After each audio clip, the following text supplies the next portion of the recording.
아, 하나씩 먹어. 극성이야.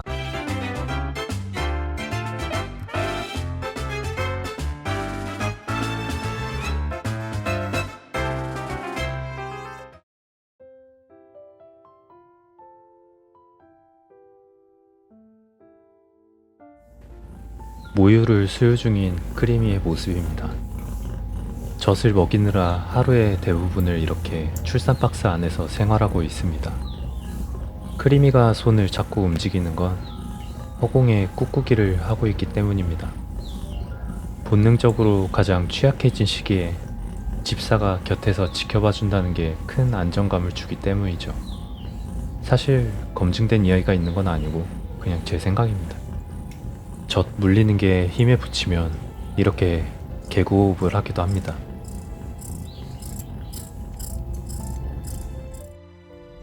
그런데 출산 후 이틀밖에 지나지 않았는데 피범벅이 되었던 털이 어느새 다시 하얀색으로 돌아왔습니다.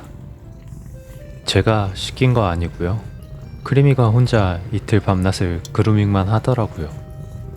저는 흰 옷에 김치국물만 튀어도 잘 안 지워지던데 이제부터 저희 집 빨래 담당은 크리미가 맡도록, 아이들이 젖을 다 먹고 나면 이렇게 생식기 주변에 엉덩이를 핥아서 배변 유도를 시켜줍니다.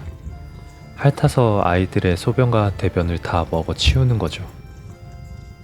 고양이의 배설물 냄새는 굉장히 심하다고 알려져 있어서 냄새가 심할 텐데 힘들지 않을까? 라고 생각하시는 분들도 계시겠지만 갓 태어난 고양이들은 배설물에서 냄새가 전혀 나지 않습니다. 그러니까 크리미 입장에선 그냥 눈곱을 먹는 것이랑 크게 다를 것이 없겠죠? 눈곱은 아무 맛도 안 나니까요. 그런데 눈곱 맛은 어떻게 알고 있냐고요? 그건 바로 여기 하나 흘렸네. 내가 치워줘야겠다. 어디까지 얘기했지? 새끼 고양이들의 배설물에서 냄새가 나지 않는 이유는 영양 섭취를 오로지 모유에만 의존하기 때문입니다. 냄새가 생기기 시작하는 건 이유식이나 사료 등을 먹기 시작하고 나서부터라고 하더라고요. 저희 어머니 말로는 사람도 마찬가지라네요. 근데 아롱이 어디 갔지? 야, 한 마리 어디 갔어?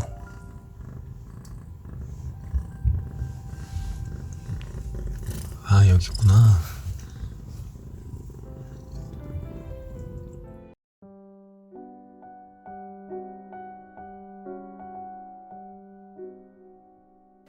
태어난 지 보름쯤 지나자 어느 정도 털이 자란 모습이죠.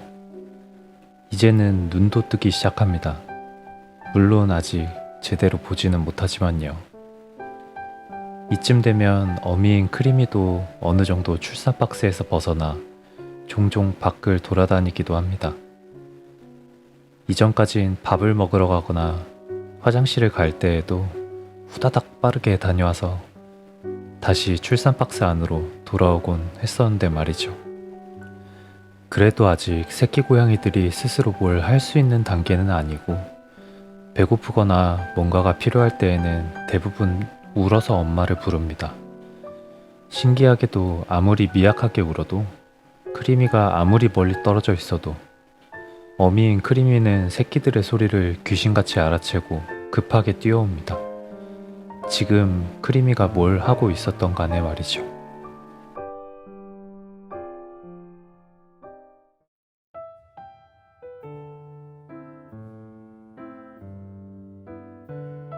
그렇게 시간은 흘러 어느덧 3주가 지나고 새끼 고양이들은 어미인 크리미와 함께 출산 박스에서 나오기 시작했습니다.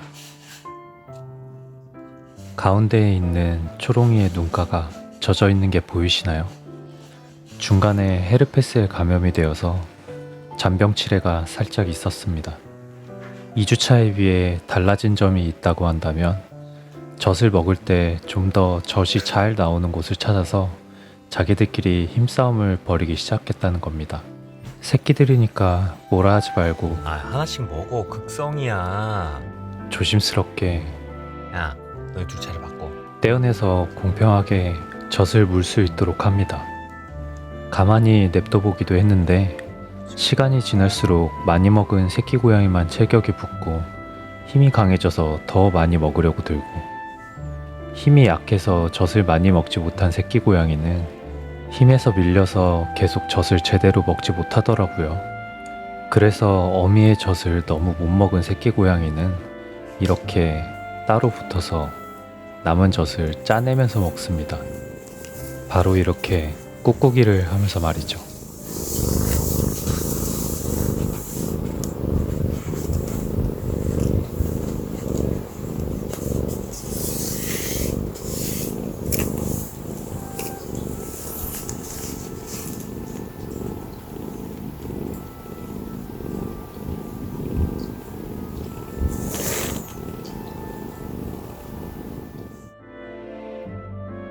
어미 고양이가 있음에도 불구하고 저는 분유를 따로 구매해서 먹이게 되었습니다. 크리미는 젖이 잘 나오는 편이 아니었기 때문이죠. 출산 예정일보다 이르게 조산을 했기 때문일까요? 아무리 좋은 영양식을 사서 먹여도 통통해지는 아기 고양이들에 비해 크리미는 날이 갈수록 야위어 가더니 결국 뼈만 드러나는 상황까지 이르게 됐었습니다. 아이들이 충분히 먹을 수 있냐 없냐의 여부를 떠나서 크리미가 점점 힘들어하는 모습을 지켜보기가 너무 힘들더라고요. 지금 분유를 먹이는 게 뭔가 어설퍼 보이실 수도 있는데 사람처럼 배를 하늘로 향하게 눕혀서 먹일 수가 없어서 그렇습니다. 고양이는 사람과 다르게 분유를 자기가 빨아서 먹는 게 아니라 사람이 직접 새끼 고양이가 먹는 속도에 맞춰서 분유통을 눌러줘서 먹이는 방식이기 때문인데요. 보기와 다르게 쉽지 않습니다.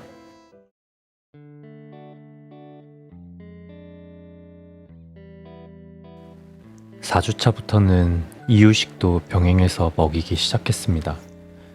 어느 정도 움직이는 게 가능해지면서 어미인 크리미에게 화장실 가는 법을 배우기 시작했기 때문입니다. 키튼 사료를 갈아서 따뜻한 분유에 잘 섞어주면 훌륭한 이유식이 되죠.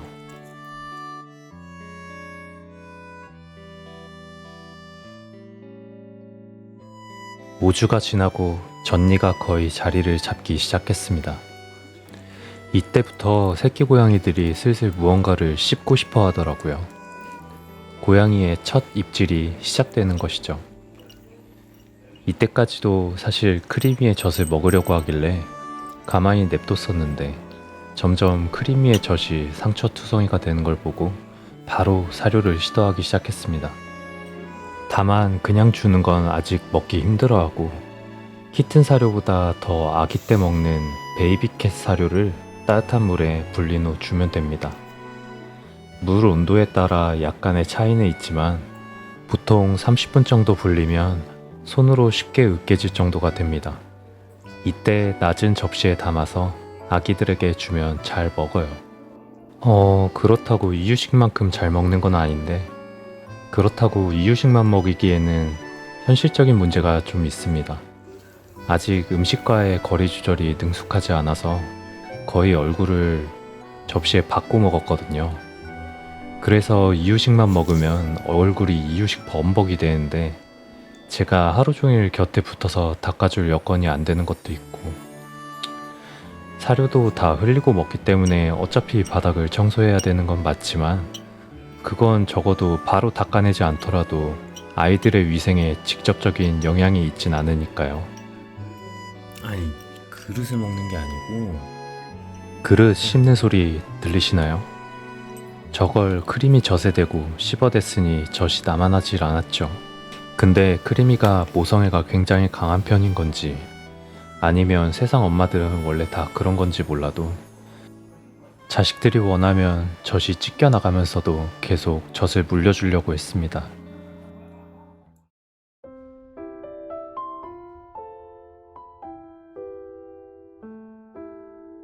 이제부터는 충분히 단단해진 전니 때문에 물에 불린 사료보단 단단한 사료를 더 선호하기 시작합니다.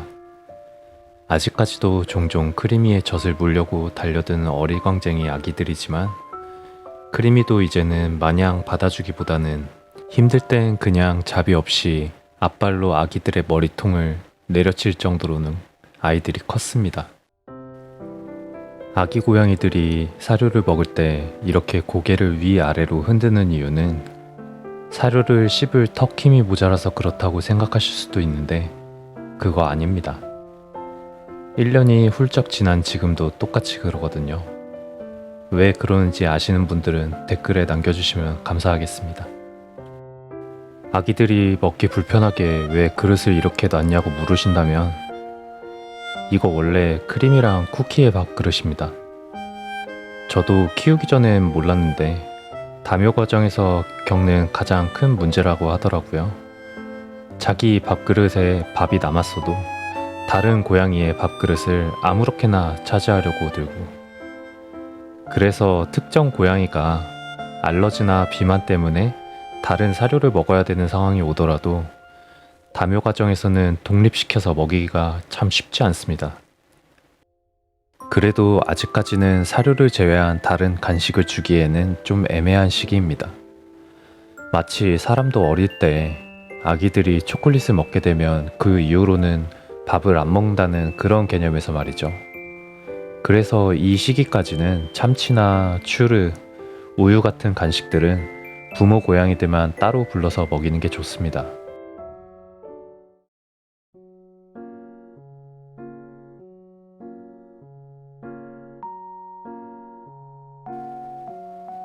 어느덧 아기들이 세상에 태어난 지 2달 반이 지났네요.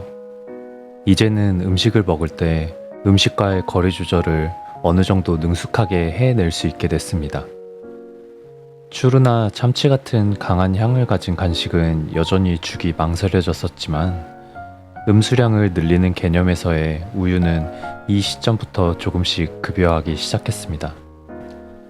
당연히 사람이 먹는 우유는 아니고 고양이 전용 우유입니다. 아시는 분은 아시겠지만 사람이 먹는 우유를 함부로 줬다간 유당불내증으로 인해서 고양이들이 설사를 할 수도 있기 때문이죠. 근데 솔직히 개인적인 의견으로는 생명체가 설사 조금 한다고 문제가 생기진 않습니다.